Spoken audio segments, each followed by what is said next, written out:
ఓం శ్రీ సచిదానంద సమర్థ సద్గురు సాయినాథ మహారాజు కీ జై.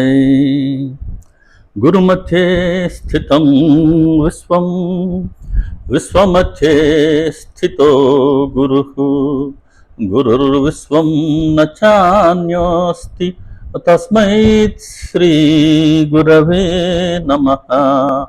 తస్మై శ్రీ గురవే నమః. సదా నింబవృక్షస్య మూలాధివాస సుధాస్రావిణం తీక్తమప్యప్రియంతం తరుం కల్పవృక్షాధికం సాధయంతం నమామీశ్వరం సద్గురుం సాయినాథం. నమామీశ్వరం సద్గురుం సాయినాథం. నమామీశ్వరం సద్గురుం సాయినాథం. సాయి కృపతో, సాయి ప్రేరణతో, సాయి సన్నిధిలో మన ఛానల్ ద్వారా ఈ సత్సంగాలు వీక్షిస్తూ ఉన్న సాయి కుటుంబంలోని సహచర సభ్యులైన మీ ప్రతి ఒక్కరికినూ, అలాగే ఈ వీడియో ద్వారా మనందరికీ తమ సన్నిధిని ప్రసాదించి తమ స్మరణ చేసుకునే భాగ్యాన్ని ప్రసాదించిన సమర్థ సద్గురు సాయినాథుని దివ్య పాద పద్మాలకి నా నమస్కారం చెల్లిస్తున్నాను. మనం ఇంతకుముందు మొదటి అధ్యాయంలోని 2 ఓవిలు మనం గురునామం, గురువు యొక్క సహవాసం, గురుకృప, గురు చరణ పాయసం, గురుమంత్రం మరియు గురుగ్రహ నివాసం, ఇవి అత్యంత ప్రయాసతో లభిస్తాయి. వీనికి ప్రచండమైన శక్తి ఉంది. ఇవి భక్తులను పరీక్షించి వారికి తెలియకుండానే మోక్షద్వారం వరకు నెట్టుకుంటూ వెళతాయి అనే ఈ 2 ఓవిల్ని మనం దర్శించుకుంటూ ఉన్నాం. అందులో గురునామం, గురువు యొక్క సహవాసం అనే ఈ 2 అంశాలను మనం దర్శించుకున్నాం బాబా గారు స్ఫురింప చేసినంత మేరకి. ఇప్పుడు గురుకృప అనే అంశాన్ని దర్శించుకుందాం బాబా గారు స్ఫురణ ఇచ్చిన మేరకి. జనవరి 31 తర్వాత, నా రిటైర్మెంట్ తర్వాత, ఫిబ్రవరి, మార్చి, ఏప్రిల్ ఈ 3 నెలలు కూడా వివిధ కారణాలు, అది నేను ఇంటి రెనోవేషన్ వర్క్స్తో కాస్త బిజీగా ఉండటం వలన, ఇక్కడ మనం రికార్డ్ చేసినప్పటికీ వైఫై అప్పట్లో లేకపోవడం వలన, తర్వాత కాశీయాత్ర 15 రోజులు, మళ్ళీ కాశీయాత్ర తర్వాత మళ్ళీ బ్యాలెన్స్ వర్క్ చేయించుకోవడం, గుంటూరు నుంచి హౌస్ షిఫ్ట్ కావడం ఇత్యాదులతో ఈ 3 నెలలు ఆల్మోస్ట్ ఆల్ మనం రెగ్యులర్గా చేసుకునే గురువారం సంకీర్తనకి, ఆదివారం చేసుకునే సత్సంగానికి బ్రేక్ వచ్చింది. క్షమించమని కోరుకుంటున్నా. ఇప్పుడు ఇక్కడ మనకు ఊర్లో కూడా వైఫై మొన్ననే గురువారం రోజు కనెక్షన్ ఇప్పించారు బాబా. కాబట్టి ఇక నుంచి ఆదివారం సత్సంగం, గురువారం బాబా గారు ఆయన స్ఫురణ ఇచ్చిన కీర్తనలన్నీ మనం పాడుకున్నాం. ఫర్దర్ ఏదన్నా వారు స్ఫురణ ఇస్తే కీర్తన చేసుకుందాం, లేని పక్షంలో సత్సంగం చేసుకుందాం. ఇప్పుడు గురుకృప అనే అంశాన్ని మనం దర్శించుకుందాం. గురుమార్గంలో గురుకృప హీ కేవలం, గురు చరణాల పట్ల నిష్ఠ ప్రమాణమైతే లక్ష్యం ఏంటి అని అంటే గురుకృపని సాధించటమే. ఎవరైతే గురుకృపను సాధిస్తారో వాళ్ళే గురుపుత్రులు అని చెప్తుంది సచ్చరిత్ర.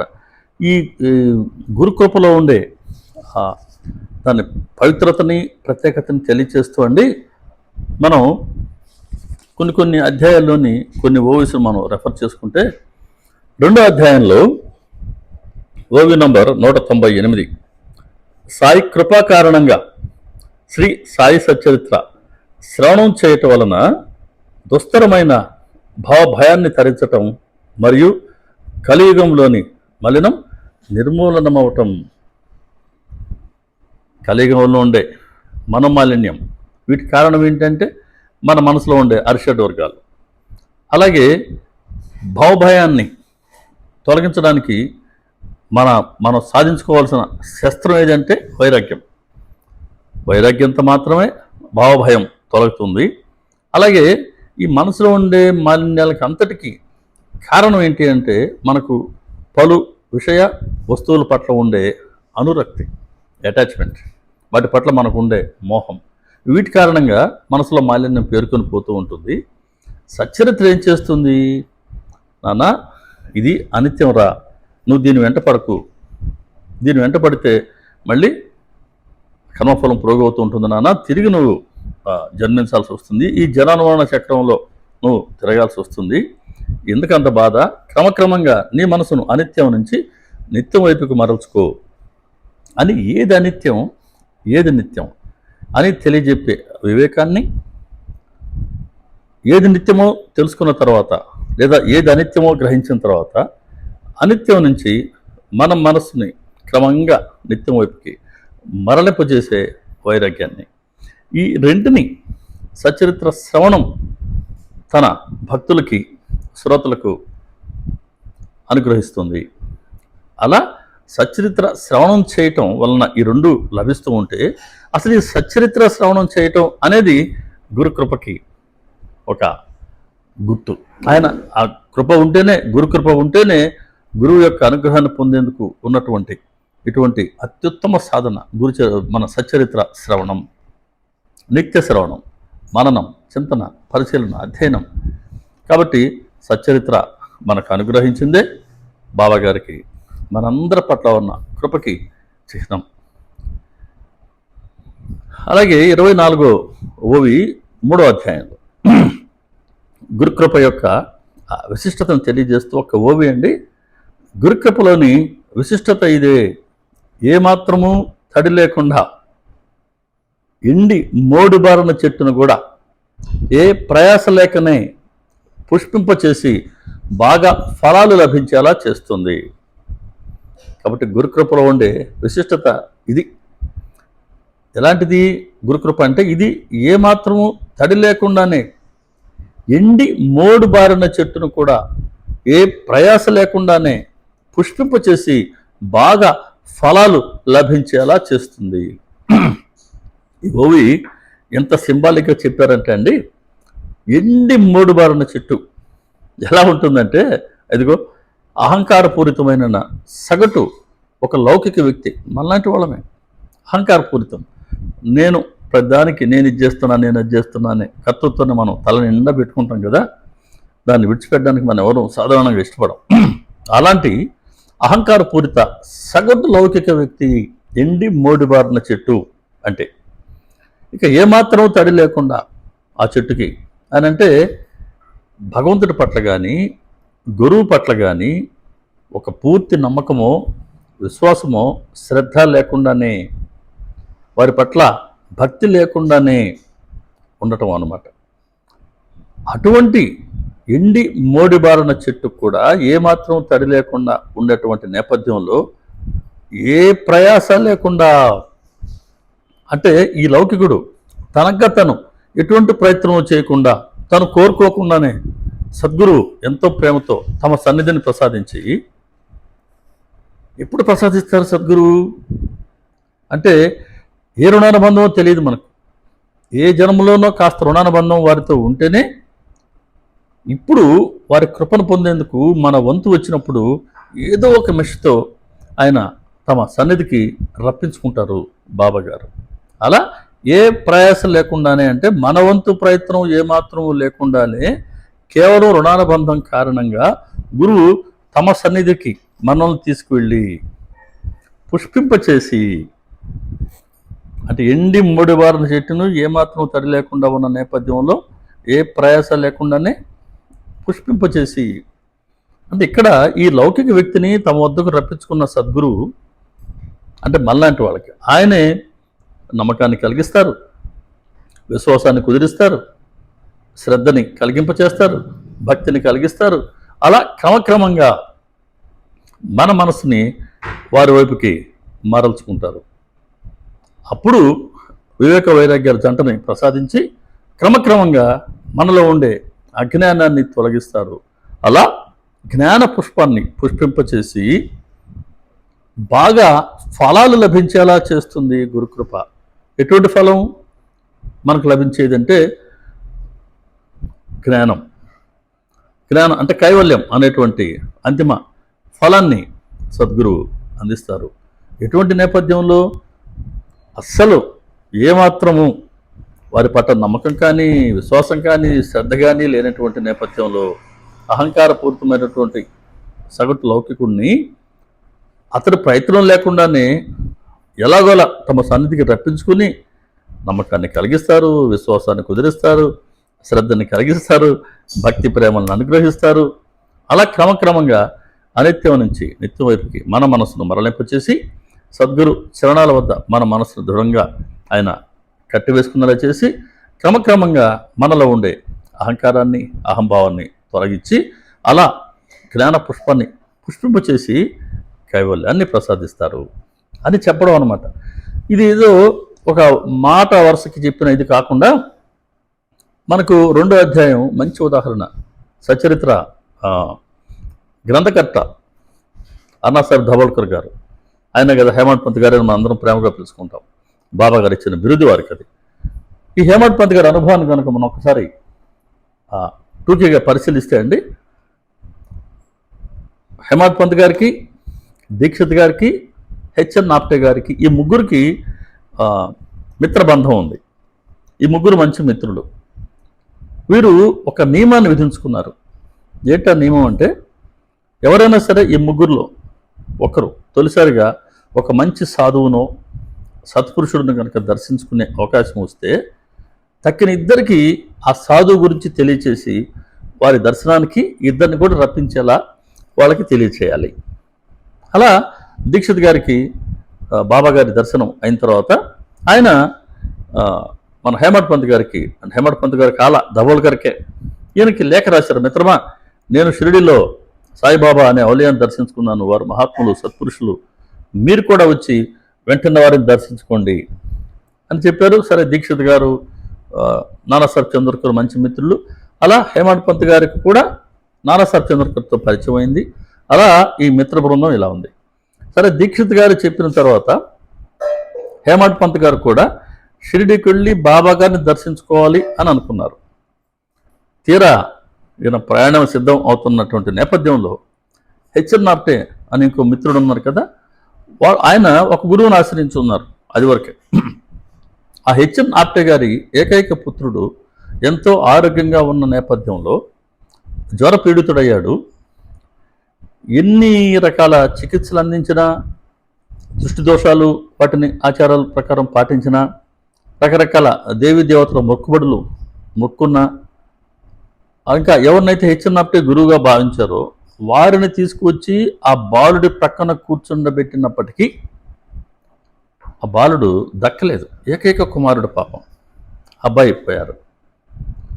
అది చూశారు ఆయన హేమంత్ పంత్ గారు, ధబోల్కర్ గారు. అరే ఏంటిది, నా మిత్రుడా, గురుపుత్రుడు ఏకంగా గురువుని తీసుకొచ్చి అబ్బాయి ప్రక్కన పెడితే కూడా ఆ గురువు ఆ బిడ్డడి ప్రాణాలు రక్షించలేదే, మరి ఏకైక పుత్రుడి ప్రాణాలు రక్షించలేని గురువుని మనం ఎందుకు ఆశ్రయించాలి?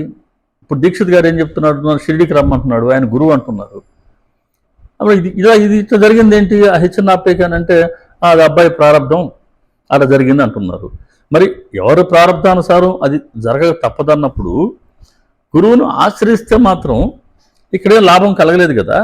మరి అటువంటిప్పుడు ఈ విధిని లేదా ఈ ప్రారంధ కర్మని తప్పించలేని గురువుని ఆశ్రయిస్తే వచ్చే లాభం లేనప్పుడు ఆశ్రయించకపోతే వచ్చే నష్టం ఏంటి అని ఇంకా గురువుని ఆశ్రయించాల్సిన అవసరం లేదులే అని తనకు తను ఆలోచించుకొని షిరిడీకి వెళ్ళటం ఆయన కాస్త మానుకున్నారు.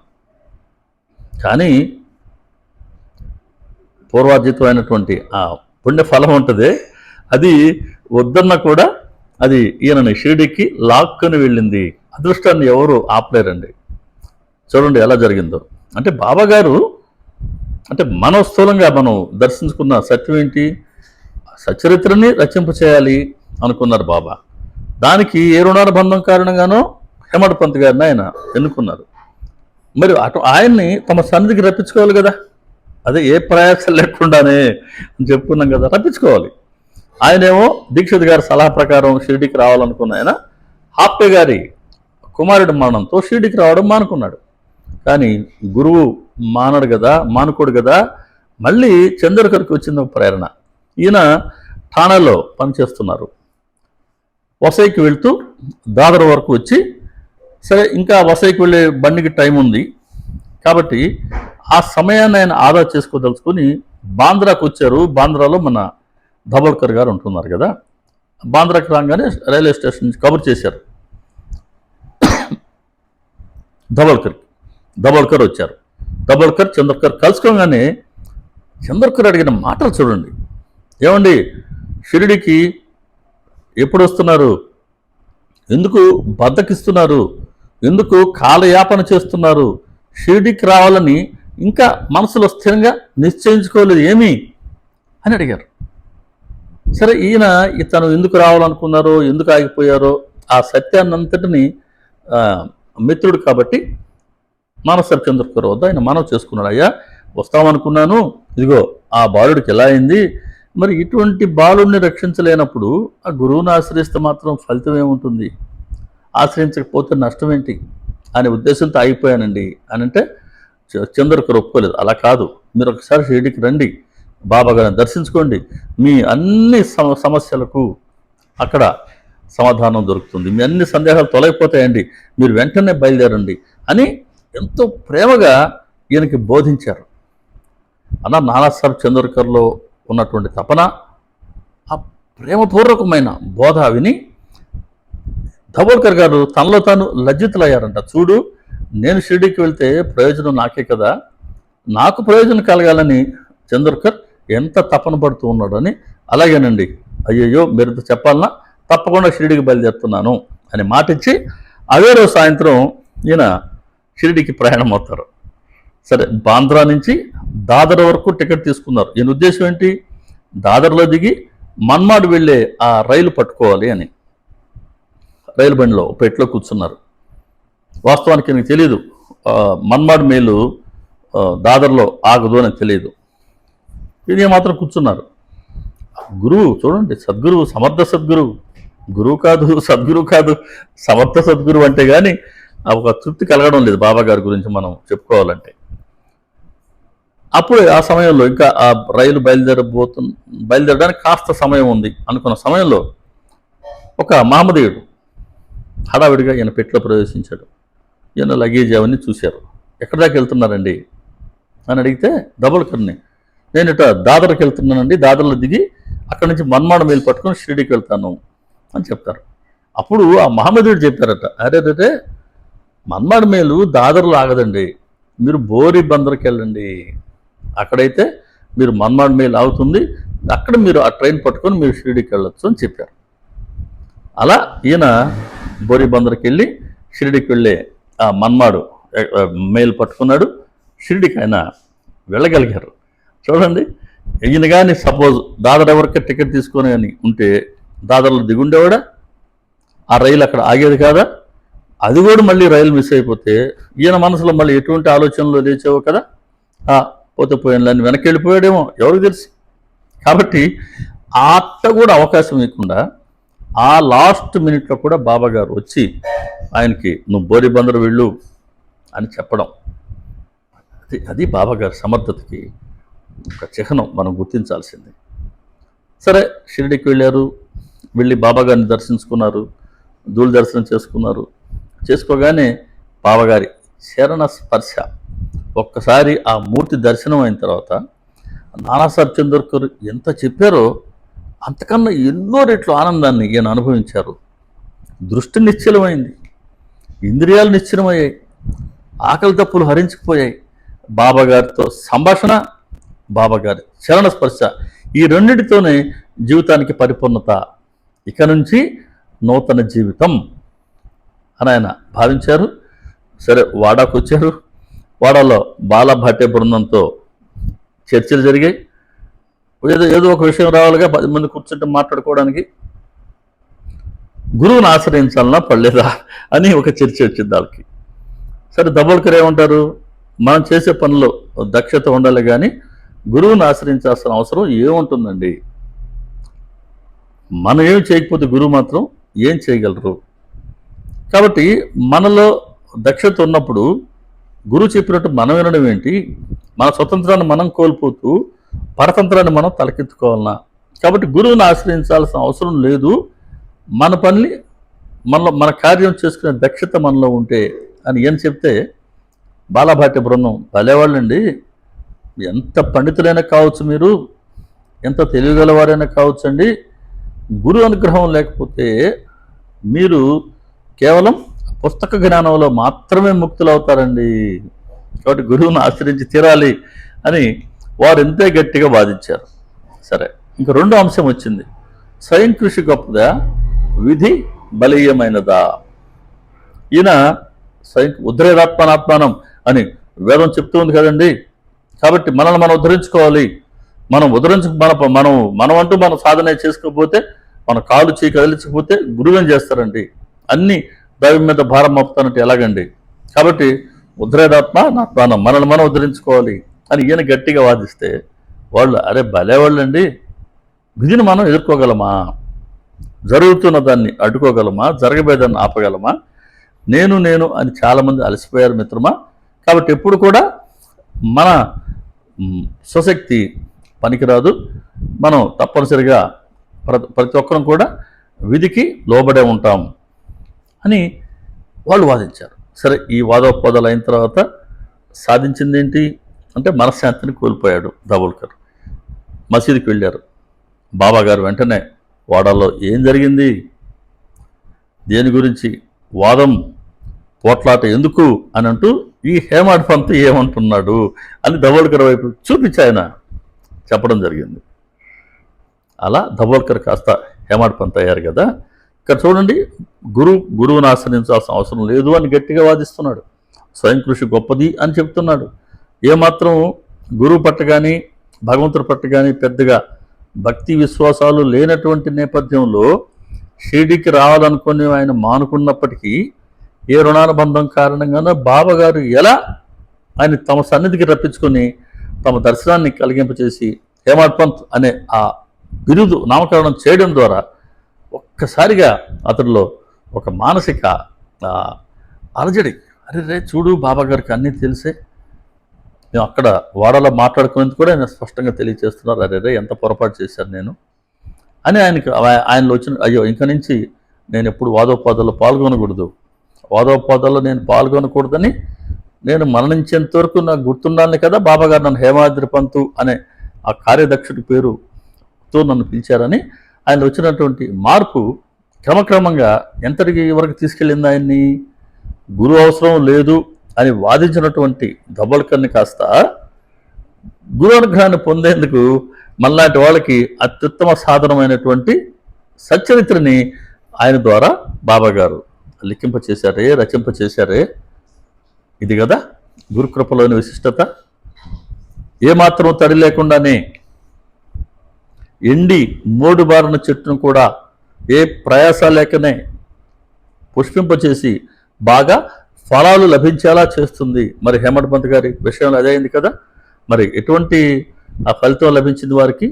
బాబాగారు లాంటి ఆ పరిపూర్ణ అవతారాన్ని మనకు గ్రంథ రూపంలో ఆయన అందించారే. అందించడంలో బాబాగారి చేతుల్లో ఆయన నిమిత్త మాత్రుడు అయ్యారే, పనిముట్టు అయ్యారే. బాబాగారు లాగా బాబాగారితో ఈయన కూడా శాస్త్రత్వాన్ని సంతరించుకున్నారే. ఇదే కదా మరి గురుకృపలోని విశిష్టత అంటే.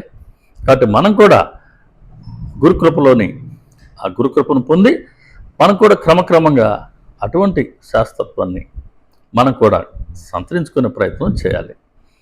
అది హేమాడ్ పంత్ గారు అనుభవం చెప్తూ ఉంటే ఇంకా రెండో మహానుభావుడు పవిత్రాత్మ కీర్తిశేషులు ఇకిరాల భరద్వాజ మాస్టర్ గారు, వారి అనుభవం ఏంటి? వారు కూడా బాబాగారి పట్ల నమ్మకంతో షిరిడీకి వెళ్ళలేదు. వాళ్ళ అన్నయ్య గారితో పాటు షిరిడీకి వెళ్ళారు. సరే, వెళ్ళి సమాధి మందిరంలో ఫిబ్రవరి 1963 సంవత్సరంలో మాస్టర్ గారు తొలిసారి షిరిడీకి వెళ్ళారు. వాళ్ళ అన్నయ్య చెప్పారు, ఇది సాయిబాబా సమాధి. సమాధి అంటే ఆయన డెడ్ బాడీని ఇక్కడ సమాధి చేశారా అని అడిగారు మాస్టర్ గారు. వాళ్ళ అన్నయ్య గారు అవును అన్నాడు. అయ్యో అవునా అని ఈయన కడుపులో అది కాస్త ఒక దేవునట్టు అయిందంట.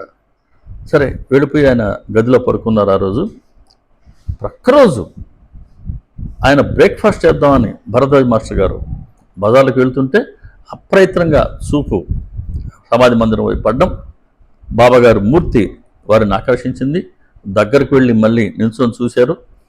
బాబాగారి కళ్ళు, బాబాగారి అలౌకికమైన ఆ చూపు మీద మాస్టర్ గారి దృష్టి నిలిచింది.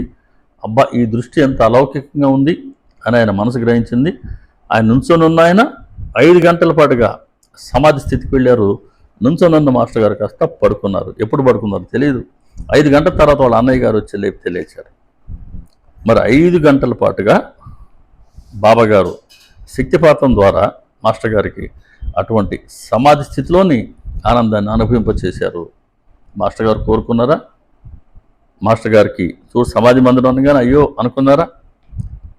అటువంటి నేపథ్యంలో మాస్టర్ గారికి అటువంటి సమాధి ఆనందాన్ని ఆయన ప్రసాదించి చివరికి మాస్టర్ గారిని ఎలా మలుచుకున్నారు ఆయన? ఈరోజు లక్షలాది మంది బాబా గారి గురించి విన్నాం, బాబా గారిని ఆశ్రయిస్తున్నాం అని అంటే దీనికి అంతటికీ మాస్టర్ గారి సాధన, వారి కృషి కారణం కాదా?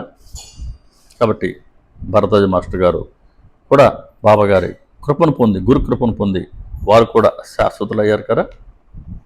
ఇలా ఉంటుంది గురు కృపలోని విశిష్టత అంటే. దీన్నే ఇంకో మాటలో మనకు 14వ అధ్యాయం చెప్తుంది, 2వ ఓవి. భక్తులకు తెలియకుండానే మీరు వారిపై మీ కృపా దృష్టిని నిలిపి, భక్తులపై దయతో వారికి తెలియకుండానే మీరు భక్తులపై మీ కృపా దృష్టిని నిలిపి అనేక మిషలతో వారికి మీ సాన్నిధ్యాన్ని కలగచేసి వారిని కష్టాల నుండి తరింప చేస్తారు అని రాశారు హేమడ్ పంత్ గారు 14వ అధ్యాయంలో 2వ ఓవి. అంటే మనపై ఉన్న దయతో మనకు తెలియకుండానే సద్గురువు మన పట్ల కృపా దృష్టిని నిలిపి అనేక మిషలతో మనకు వారి సాన్నిధ్యాన్ని కలగచేసి, అంటే తమ సన్నిధిని ప్రసాదించి మనల్ని కష్టాల నుండి తరింపచేస్తారు. సద్గురు సన్నిధి మనల్ని కష్టాల నుండి తరింపు చేస్తుంది. సద్గురు సన్నిధి ఎప్పుడు ప్రాప్తిస్తుంది అంటే సద్గురు కృపా దృష్టి మనపై ప్రసరించినప్పుడు మాత్రమే వారు తమ సన్నిధిని మనకు అనుగ్రహిస్తారు. ఏదో ఒక మిషతో తమ వద్దకు రప్పించుకుంటారు, తమ స్మరణలో ఉంచుతారు, తమ గురించి తెలియచేస్తారు. మనం చాలాసార్లు చెప్పుకున్నట్టుగా నమ్మకం కలిగిస్తారు, విశ్వాసం కుదిరిస్తారు, శ్రద్ధని కలిగిస్తారు, భక్తి ప్రేమల్ని కలిగిస్తారు. అనేక అనుభవాలతో ఆయన మనల్ని, మన మనసుల్ని ఆయన పాదాల వద్ద స్థిరంగా కట్టిపెట్టుకుంటారు. అలా కట్టిపెట్టుకుంటూ మన జీవితంలో ఎదురయ్యే ప్రతి మంచి చెడు కూడా అవి బాబాగారి సంకల్పానుసారమే జరుగుతున్నాయి అని మన మనసు గ్రహించేలా చేసి, సరే ప్రతి ఒక్కరూ మన ప్రారంభ కర్మను అనుభవించక తప్పదు కదా, నా భుక్తం క్షయితే కర్మ, అది టోటల్గా ఆ కర్మ సిద్ధాంతం చెప్పే సత్యం. కాబట్టి మన కర్మని ఆయన మన చేత అనుభవింప చేస్తున్నారు. ఆ నేపథ్యంలోనే కొన్ని కష్టాలు మనం ఎదుర్కోవాల్సి వస్తుంటుంది. కాబట్టి ఈ కష్టాలన్నీ బాబాగారి సంకల్పంతోనే వస్తున్నాయి. మెల్లమెల్లగా మన చేత మన ప్రారంభ కర్మను ఈ కష్టాల ద్వారా ఆయన అనుభవింప చేసి తొలగిస్తున్నారు అని మన మనసు గ్రహించే కొద్దీ అటువంటి కష్టాలు ఎదురైనప్పుడు వాటిని ఎదుర్కొనేందుకు అవసరమైన సహనాన్ని, ఒక మానసిక స్థైర్యాన్ని బాబాగారు మనకు ప్రసాదిస్తారు. అలా మన కష్టాలని, అంటే మన కర్మను మనం చేసేలా చేయడం ద్వారా మన కష్టాలను అనుభవింప చేస్తూ, మన కర్మఫలాన్ని అనుభవింప చేస్తూ, కర్మఫలం తొలగిస్తూ కష్టాల నుండి మనల్ని ఆయన తరింపు చేస్తారు. ఇది గురుకృప ఉంటేనే మన మనసు అటువంటి సహనాన్ని, ఒక మానసిక స్థైర్యాన్ని సంతరించుకోగలదు. కాబట్టి సద్గురు సన్నిధి, సద్గురు కృపకి చిహ్నం. సద్గురు సన్నిధి ఖచ్చితంగా మనల్ని కష్టాల నుండి తరింపచేస్తుంది. అలాగే 19వ అధ్యాయంలో 113వ వాక్యంలో బాబాగారిది ఆయన కూర్మ దృష్టి అంటారు హేమడ్ పంత్ గారు. ఈ కూర్మ దృష్టి ప్రత్యక్ష అమృత వృష్టి. పిల్లలకు స్వానంద పుష్టి, గురు శిష్యులలో ఐక్యత సృష్టి. కాబట్టి కూర్మ దృష్టి ప్రత్యక్ష అమృత వృష్టి, పిల్లలకు స్వానంద పుష్టి, గురు శిష్యులలో ఐక్యత సృష్టి అని అద్భుతమైనటువంటి వర్డింగ్, మంచి చక్కటి భాష, ఆ భాషా ప్రయోగం హేమడ్ పంత్ గారు మరాఠీలో రాస్తే అన్నమ్మ గారు మనకు తెలుగులో అద్భుతమైనటువంటి భాషతో ఎంతో ఆనందాన్ని ప్రసాదించారమ్మ. అటువంటి ఓవిలు చదివితే చాలు, వింటే చాలు, ఎక్కడ లేని ఆనందం. ఎన్నో ప్రాపంచిక కష్టాలు, ఇబ్బందులు ఉన్నప్పటికీ వాటన్నిటినీ కాస్త మరిపింప చేస్తుంది సచ్చరిత్ర, నిత్య శ్రవణ, మనన, చింతన, పరిశీలన, అధ్యయనాలు. కాబట్టి ఇక్కడ కూర్మ దృష్టి, తల్లి కూర్మం ఎలాగైతే తన సముద్ర మధ్యలో ఉన్నప్పటికీ తీరంలో ఉన్న తన బిడ్డల వైపు, పిల్లల వైపు చూస్తూ ఉంటుందో, సద్గురువు ఎల్లప్పుడూ తమ దృష్టిని బిడ్డలమైన మనందరిపై ఆయన ప్రసరింప చేస్తూనే ఉంటారు. కాకుంటే మనం ఆ గురువు యొక్క కృపను పొందాలా అనంటే, గురువు యొక్క వారి శిక్షణ, పాలన పోషణ మనం పొందాలా గురువు నుంచి అని అంటే, విధిగా ఈ పిల్ల కూర్మ ఎలాగైతే తల్లి వైపు చూస్తేనే ఈ దృష్టాదృష్టుల ద్వారానే తల్లి కూర్మం పిల్ల కూర్మాన్ని పోషించుకుంటుందో, అలా మన గురువు తల్లి కూర్మం కాబట్టి మనం విధిగా గురువు వైపు చూస్తూ ఉంటే ఆయన మనల్ని పోషించుకుంటారు, మనల్ని ఆయన మన బాధ్యత వారు వహిస్తూ ఉంటారు. ఇదే మాట చెప్తూ రాధాబాయి దేశ్ముఖ్ ఆవిడ బాబా గారి ద్వారా మంత్రదీక్ష పొందాలనే ఉద్దేశంతో 3 రోజుల పాటు వారు తపస్సు చేయడం, బాబాగారు వాడిని పిలిపించుకొని, అమ్మా నేను నీ బిడ్డ లాంటి వాడిని, నీ బిడ్డనే, నేను మసీదులో కూర్చొని నేను నిజమే చెప్తానమ్మా, అబద్ధం చెప్పను. నా గురువు నుంచి నేను ఇదే మాదిరి మంత్రం పొందాలని అనుకున్నప్పటికీ నా గురువు నాకు ఎటువంటి మంత్రాన్ని ఓదలేదు చెవిలో, నేను నీకెలా చెప్పగలను? ఈ మంత్రాల గొడవ వ్యర్థం తల్లి, నీ వెళ్ళి అనన్యంగా నా వైపు చూస్తూ ఉండు, నేను కూడా నీ వైపు అలాగే చూస్తాను. ఒక్క నాయందే నీ దృష్టిని నిలుపు, పరమార్థం నీ చేతికి అందుతుంది. కాబట్టి ఒక్క మాట ద్వారా, ఒక్క నాయందే నీ దృష్టిని నిలుపు, పరమార్థం నీ చేతికి అందుతుంది. ఇదే కదా నువ్వు కోరుకునింది, అది దృష్టిని నా వైపు నిలుపు అంటే నువ్వు మనసుతో నా వైపు చూస్తూ ఉండు, నేను నీ వైపు ఎలాగో చూస్తున్నా, నేను నీ వైపు చూస్తున్నాను కాబట్టే నువ్వు ఇక్కడ రాగలిగావు. ఇక నుంచి నువ్వు నీ మనసును కనుక నా వైపు నువ్వు మరల్చి ఉంటే, అదిగో నేను ఖచ్చితంగా నేను పోషించుకుంటా, అన్ని రకాలుగా నీ బాధ్యత నేను వహిస్తా, నువ్వు కోరుకున్నటువంటి పరమార్థాన్ని లేకపోతే ముక్తిని మోక్షాన్ని నేను అనుగ్రహిస్తాను అని మన మనసు ఎక్కడున్నా సరే, మన మనసు వారి వైపుకి మలచబడి ఉండటమే బాబా గారి అనుగ్రహం మన వైపు ఉన్నట్లు అని స్పష్టంగా రాధాబాయి దేశ్ముఖ్ పాత్ర ద్వారాను, హేమంత్ పంత్ గారి అనుభవం ద్వారాను మనకు తెలియచేశారు. కాబట్టి గురుకృపకి చిహ్నం ఏంటి అని అంటే, మన పట్ల వారికి ఉన్న కృపకి, అనుగ్రహానికి మన మనసు వారి వైపు మరల్చబడి ఉండాలి. అంటే మన మనోవృత్తులన్నీ బాబా గారి వైపుకి మరల్చబడి ఉండాలి. ఇది ఒకసారి మనం అలా చేయగలిగితే అప్పుడు ఆయన మన బరువు బాధ్యతలు ఎలా వహిస్తారో మన మనసుకి స్పష్టత వస్తుంది. 41వ అధ్యాయం చెప్తుంది, 15 ఓవి 41వ అధ్యాయంలో. ఇటువంటి స్థితి మనం అంటే మన మనోవృత్తులన్నింటినీ గురువు చరణాల వైపుకి మరలించాలా, అలా వారి చేత మనం పోషించబడాలా అంటే అటువంటి ఉత్తమ స్థితి మనం కోరుకుంటే వచ్చేది కాదు. గురువుని ప్రేమగా కీర్తిస్తే, ఆరాధిస్తే వస్తుంది. కాబట్టి గురువుని ఎప్పుడు కీర్తించగలం, ఎప్పుడు ఆరాధించగలం అని అంటే, ఆయన కృపతో మనల్ని వారి స్మరణలో ఉంచితేనే. కాబట్టి ఆయన కృప ఉంటేనే మనం వారి స్మరణలో ఉండగలం. వారి స్మరణలో మనం ఉండడమే మన మనోవృత్తుల్ని ఆయన వైపుకి మరల్చడం అని అంటే, అది అత్యుత్తమ స్థితి. కోరుకుంటే రాదు. గురువుని ప్రేమగా కీర్తించాలా, మనం ఆరాధించాలా అని అక్కడ 41వ అధ్యాయం కూడా ఇదే మాట చెప్తున్నారు. కాబట్టి ఆ గురుకృప ఉంటేనే ఇటువంటి ఉత్తమ స్థితి శిష్యుడికి ప్రాప్తిస్తుంది. కాబట్టి ఇటువంటి గురుకృప మనల్ని బాగా పరీక్షించి మనకు తెలియకుండానే మోక్షద్వారం వరకు మనల్ని నెట్టుకుంటూ వెళ్ళేంత ప్రచండమైన శక్తి ఆ గురుకృపకి ఉంది. అందుకనే గురు మార్గంలో గురుకృప హి కేవలం, ఆ గురుకృపను పొందటానికే మనం ఏ సేవ చేసినా లేకపోతే ఏ సత్కర్మ చేసినా ఆ గురుకృపను పొందడానికే అది ఉపయోగపడాలి. కాబట్టి మన జీవితంలో గురుసేవ భాగంగా కాకుండా మాస్టర్ గారు చెప్పినట్టుగా గురు సేవలోనే మన జీవితం భాగం కావాలి.